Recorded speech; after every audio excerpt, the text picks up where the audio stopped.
यिर्मयाचे विलापगीत अध्याय 4। सोने कसे निस्तेज झाले आहे, अति शुद्ध सोने कसे बदलले आहे। पवित्र स्थानाचे पाषाण हर एक रस्त्याच्या चवाठ्यावर विखरले आहेत। शुद्ध सुवर्णतुल्य सियोनेचे प्रिय पुत्र मातीच्या पात्रांच्या कुंभाराच्या हातच्या कामाच्या योग्यतेचे मानण्यात येतात। कोल्ही देखील आपले स्तन आपल्या पिलास पाजिते, पण माझ्या लोकांची कन्या रानातील शहामृगाप्रमाणे क्रूर झाली आहे। तान्ह्या मुलाची जीभ तृषेमुळे त्याच्या टाळूस चिकटते। लहान मुले भाकर मागतात, पण त्यास ती मोडून देण्यास कोणी नाही। जे पूर्वी पक्वान्ने खात ते रस्त्यात दुर्बल होऊन पडले आहेत। किरमिजी पोशाखात जे वाढले ते उकिरड्यांना आलिंगन देत आहेत। सदोमेवर कोणी हात टाकिला नसून एका क्षणात तिचा निप्पात झाला। तिच्या पापापेक्षा माझ्या लोकांच्या कन्येचे दुष्कर्म अधिक झाले आहे। तिचे सरदार बर्फाहून स्वच्छ होते, दुधाहून पांढरे होते, ते पोवळ्याहून कांतीने लाल होते। त्यांचे तेज नीलमण्यासारखे होते। त्यांचा चेहरा काळोखाहून काळा झाला आहे, त्यास आळ्यातून कोणी ओळखत नाही। त्यांची त्वचा त्यांच्या हाडास चिकटली आहे, ती शुष्क झाली आहे, काष्ठासारखी झाली आहे।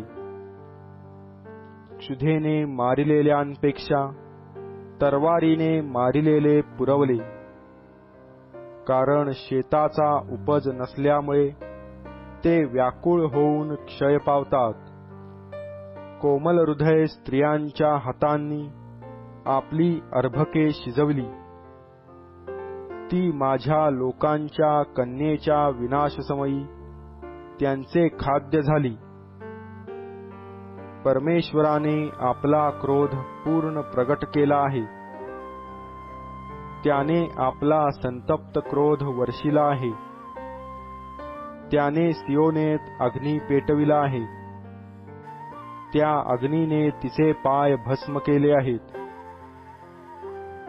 विरोधी व शत्रू यरुशलेमेच्या वेशीत शिरेल। या गोष्टीवर पृथ्वीवरचे राजे, जगातले सर्व रहिवासी विश्वास ठेवितात। तिच्या संदेष्ट्यांच्या पातकांमुळे व तिच्या याजकांच्या दुष्कर्मांमुळे हे झाले। त्यांनी तिच्या वस्तीत धार्मिकांचा रक्तपात केला आहे। ते अंधाप्रमाणे रस्त्यांनी भटकतात, ते रक्ताने माखले आहेत, म्हणून लोकांना त्यांच्या वस्त्रांना स्पर्श करवत नाही। दूर व्हा, अमंगळ लोक हो, दूर व्हा, दूर व्हा, शिवू नका, असे त्यांनी त्यास ओरडून म्हटले। ते पळून जाऊन भटकत राहिले, तेव्हा राष्ट्रातले लोक म्हणाले, त्यांना आतापासून येथे वस्ती करावयाची नाही। परमेश्वराच्या मुखाने त्यास विखरिले आहे, तो आता त्याजकडे पाहत नाही। ते याजकाचा मान राखीत नाहीत, वडिलांचा सन्मान करीत नाहीत।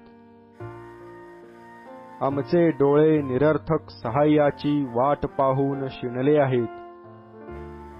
आम्ही वाट पाहत असता सहाय्य करावयास असमर्थ अशा राष्ट्राची वाट पाहिली।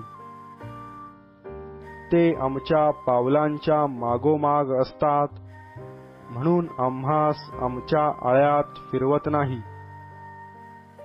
आमचा अंत जवळ आला आहे, आमचे दिवस भरले आहेत, आमचा अंत आलाच आहे. आमचा छळ करणारे आकाशातील गरुडांपेक्षा चपल होते. त्यांनी डोंगरावर आमची पाठ पुरविली, रानात आम्हासाठी दबा धरिला.